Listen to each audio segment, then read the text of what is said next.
ya leo, na kila wakati mimi ukueleza umeona nini katika chemsha bongo ya siku ya leo.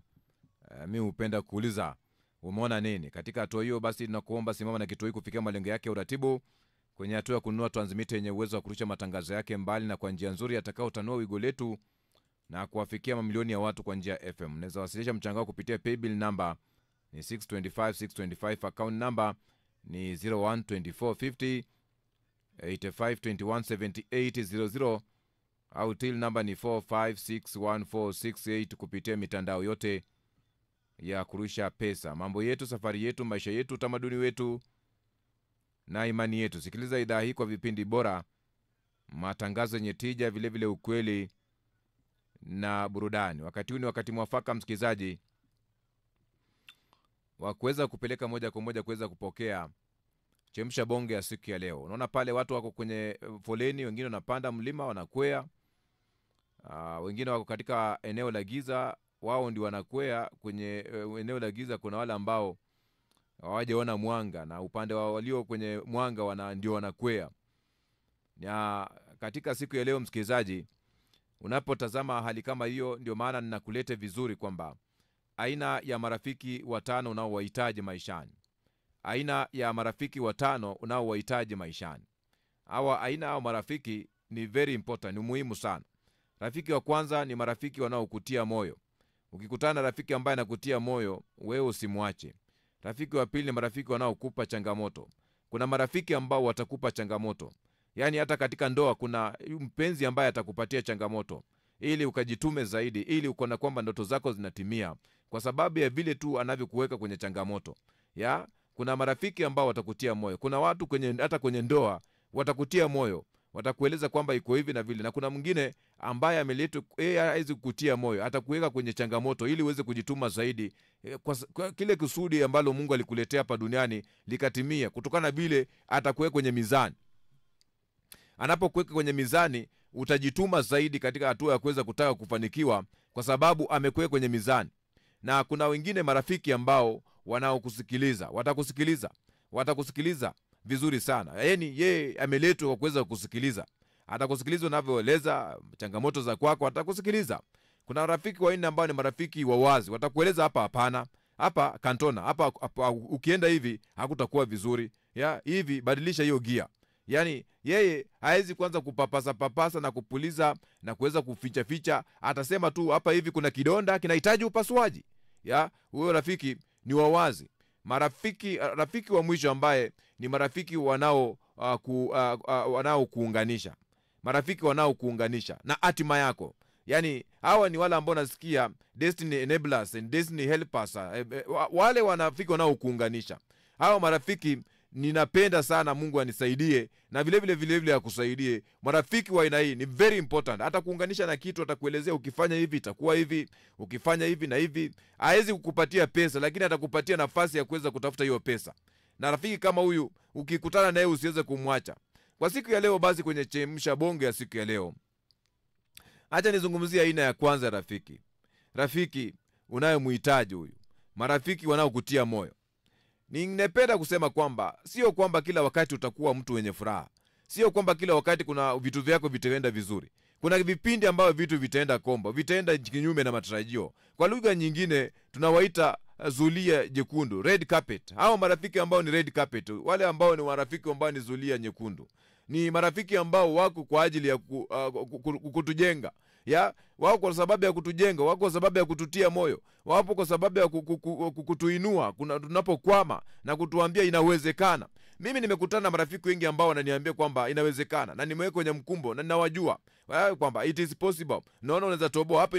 Mama yangu mzazi alikuwa ni number 1 fan wangu sana.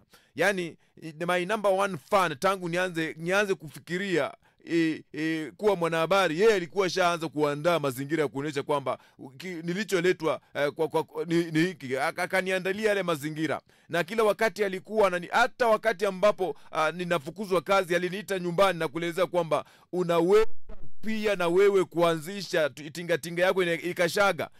Nitakuwa kwenye maisha haya nikikuombea, ama nitakuwa siko kwenye maisha haya, lakini nitakuwa ninaona ya kwamba vitu ambavyo ninakueleza vitakuja timia. Japo nitangulia mbele haki, lakini ninapokumbuka hiyo sauti na kile kikao na muda ambao tulizungumza, wakati mwingine akaniambia, bwana, wewe umeenda mahali unaenda umeandikwa kazi, alafu unafanya kazi hata mazingira ambayo ni ya usiku, giza, haupatiwi transport, haupatiwi vile unaweza kufikishwa pale kazini, wamekuwa kwenye shift ambayo ni ya giza, alafu hawakulipi. Wewe ondoka huko bwana, wasikufanyie mzaa, wasikufanyie mzaa. Hiyo sauti wakati wote ninapoisikia inanifanya sana nikajua kwamba kuna vitu unaweza elezewa. Wakati mwingine unaona kwamba ni vigumu kuweza kuvifanya, ni vigumu katika macho ya binadamu, lakini kuna watu ambao Mungu anawazungumzia, watakuzungumzia kwenye hatima yako, watakueleza kwamba inawezekana. Usikatie tamaa hapo.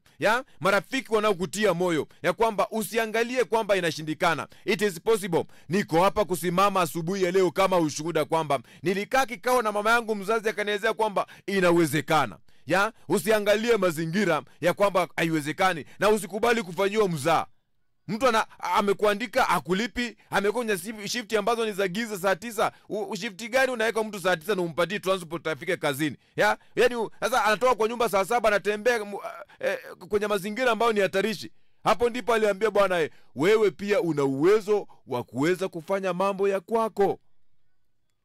Hiyo sauti kila wakati nikiisikia inanifanya nikawe na bidii ya kuamka kila wakati na kupigania ndoto zangu. Mama yangu alikuwa rafiki yangu wa kwanza wa kunitia moyo, na kiatu hicho sasa hivi baba yangu mzazi amekivaa. Unahitaji marafiki ambao ya kukujenga, kukutia moyo, kukuinua unapokwama na kukuambia unaweza, inawezekana, una uwezo. Wewe ni simba ambaye amepumzika. Inuka, ndani yako kuna kitu, kiweke wazi.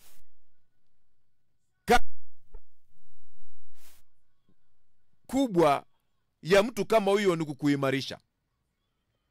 Ni watu ambao unawaita sana unapokuwa umefadhaika au kukata tamaa.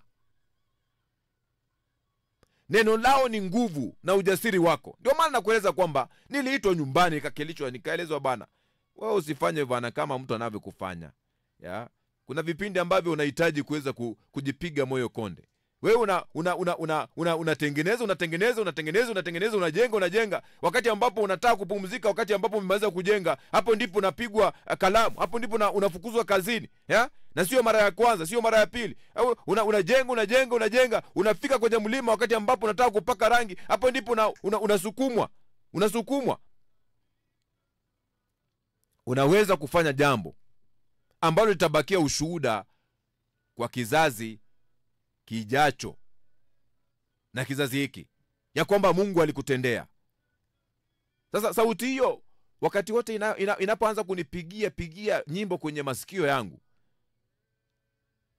sio kila mtu atakuwa na wewe kwenye nyakati za uhitaji na ukuambia kwamba wakati ambapo umekwama ndio maana unahitaji aina hii ya marafiki. Watu ambao watakupanguza machozi, watu ambao watasimama na wewe katika hili.